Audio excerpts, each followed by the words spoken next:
AEW star Switchblade Jay White reportedly wasn't thrilled about how things went with the build to his match against MJF at Full Gear, as well as the match in question itself. We'll let you know why. Two teams could be set for main roster call-ups, either at Survivor Series or just thereafter, according to a recent publication. We'll let you know if there's going to be a Survivor Series post-show press conference. Ronda Rousey officially makes her ROH debut on Honor Club last night. Is Will Ospreay still the leader of the United Empire faction in New Japan Pro Wrestling after he signed with AEW recently, plus an update on one star in AEW set to return from injury.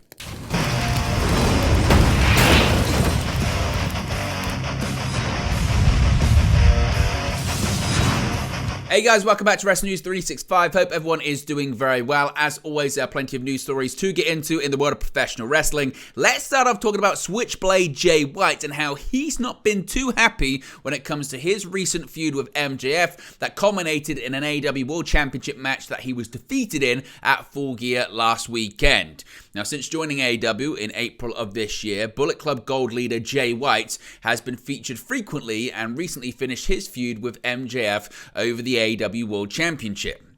Now, their program together started on the September 27 AEW Dynamite, with White taking shots at MJF over his relationship with Adam Cole. You would also see the return of the Devil character, which continues to be a hot topic for many AEW fans on social media as they try to figure out who indeed is the person behind the mask. The feud came to a head at AEW Full Gear on November 18 and initially saw Adam Cole come out to defend MJF's AEW World Championship against Switchblade Jay White. MJF had been injured on the pre-show but would return to the arena and defend his title against White in the main event after stealing an ambulance to drive to the arena. The AEW World Champion would retain at Full Gear thanks to an assist from Cole that saw the Dynamite Diamond Ring play its parts in the finish. White is now a participant in the inaugural AEW Continental Classic tournament that is currently taking place. Breaking down the participants, Wade Keller of PW Torch shared an insight into White's thoughts on the MJF feud, reporting, quote, "White wasn't thrilled based on what I've been told, how things went with the build and the match against MJF, so he might be motivated to shine in this tournament," end quote. Now, Keller notes that winning the tournament could, quote, reshape how fans perceive him, and that White is, quote, still among the top choices for Tony Khan to build around as a top star in his company for years to come. Of course, White picked up a victory in his first tournament match on Dynamite this past Wednesday against LFI leader Rouseys. What are your thoughts on the report that Jay White wasn't happy with the build and the match itself against MJF at Full Gear? Is he right to not be thrilled? It was a feud and a match that did receive criticism in terms of the build-up to it with lots of different moving parts, title matches against the likes of Kenny Omega, Daniel Garcia, and also the involvement of Wardlow, Samoa Joe, and also the Devil lurking in the background. Is Jay White to be upset and not thrilled by that? Let me know your thoughts about that in the comment section below.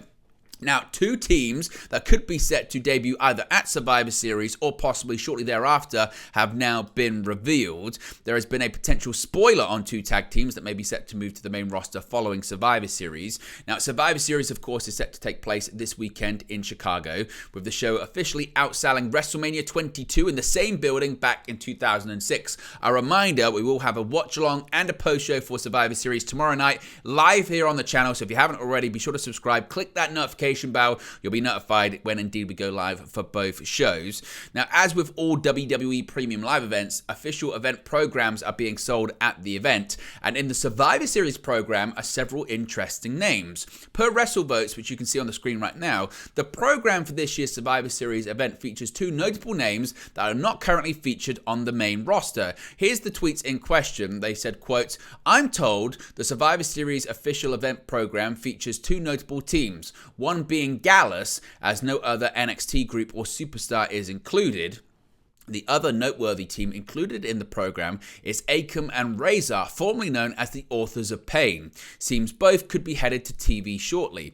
Now again, this is very, very interesting. When it comes to the Authors of Pain, it has been reported that the AOP have been, quote, secretly re-signed to WWE for almost a year now. It was reported, I think, back in early of 2023 that they had signed a new contract with the company and that Paul Ellering had been the point person when it came to their contract contract negotiations. Of course, since then, we haven't seen AOP on WWE TV, but possibly we could see them either at Survivor Series or shortly thereafter. What would you like to see from the AOP and also from Gallus on the main roster? And what are your thoughts on those names possibly being added to the WWE roster very shortly? Of course, we do know that Tag Team Turmoil is coming next Monday on Raw. Could both teams be officially added to that match in the near future? Now, Survivor Series, as I mentioned, is tomorrow, and we now have confirmation on the post-show press conference. There has been an update on the Survivor Series post-show press conference.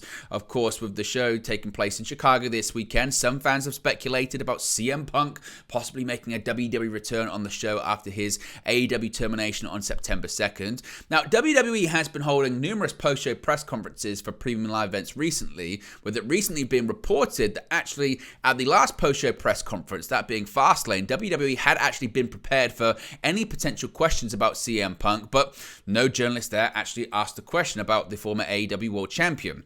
With Survivor Series this weekend and no scrum announced as of a few days ago, many had wondered if WWE would end up doing a press conference for the show, given all the speculation about Punk and the inevitable questions that would follow. However, yesterday, WWE announced there will be a press conference following the show tomorrow evening. Of course, it was recently announced that Randy Orton would be competing in War Games this weekend, his first match in 18 months. And of course, there is going to surely be several questions regarding CM Punk if he does appear, or certainly if he doesn't appear. So what do you think the answers will be this weekend? As of right now, Friday, November 24, about 24 hours away from Survivor Series, do you think CM Punk is showing up? Or do you think that indeed it's just going to be Randy Orton who is the return at the event?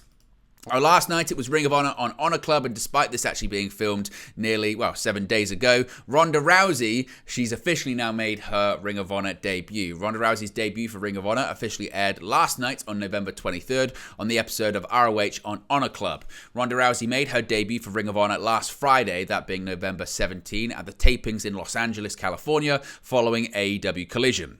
Rousey lives in Los Angeles, and she's taken part in a Wrestling Revolver event alongside Marina Shafir to take on Athena and Billy Starks the day prior to actually having this match. The rematch between Athena, Starks, Shafir and Rousey was all set for Ring of Honor, with it being advertised as Shafir and a mystery partner against Athena and Starks. Photos and videos of Rousey's ROH debut surfaced on social media, but Ronda's first full entrance for Ring of Honor has now been shared by the official ROH Twitter account. Now, as of right now, Ronda Rousey has not signed a new contract with AEW or Ring of Honor or anything like that. Tony Khan said he would like to work with her again in the future, but it's been reported that Rousey had only been doing these matches recently because they were based in California, where she resides. Did you watch the match, and what did you think of it? Let me know your thoughts about it in the comment section below. Now, there's been some questions when it comes to Will Ospreay's status with the United Empire now that he indeed is All Elite. Will Ospreay recently signed with AEW and will join the roster when his New Japan Pro Wrestling contract expires in February of 2024. The multi-year deal will see him in AEW and will go over 3 years, and he'll still be able to work select New Japan dates. In New Japan, Ospreay founded United Empire in October 2020 alongside Great-O-Khan, adding additional members to the group, including Aussie Open.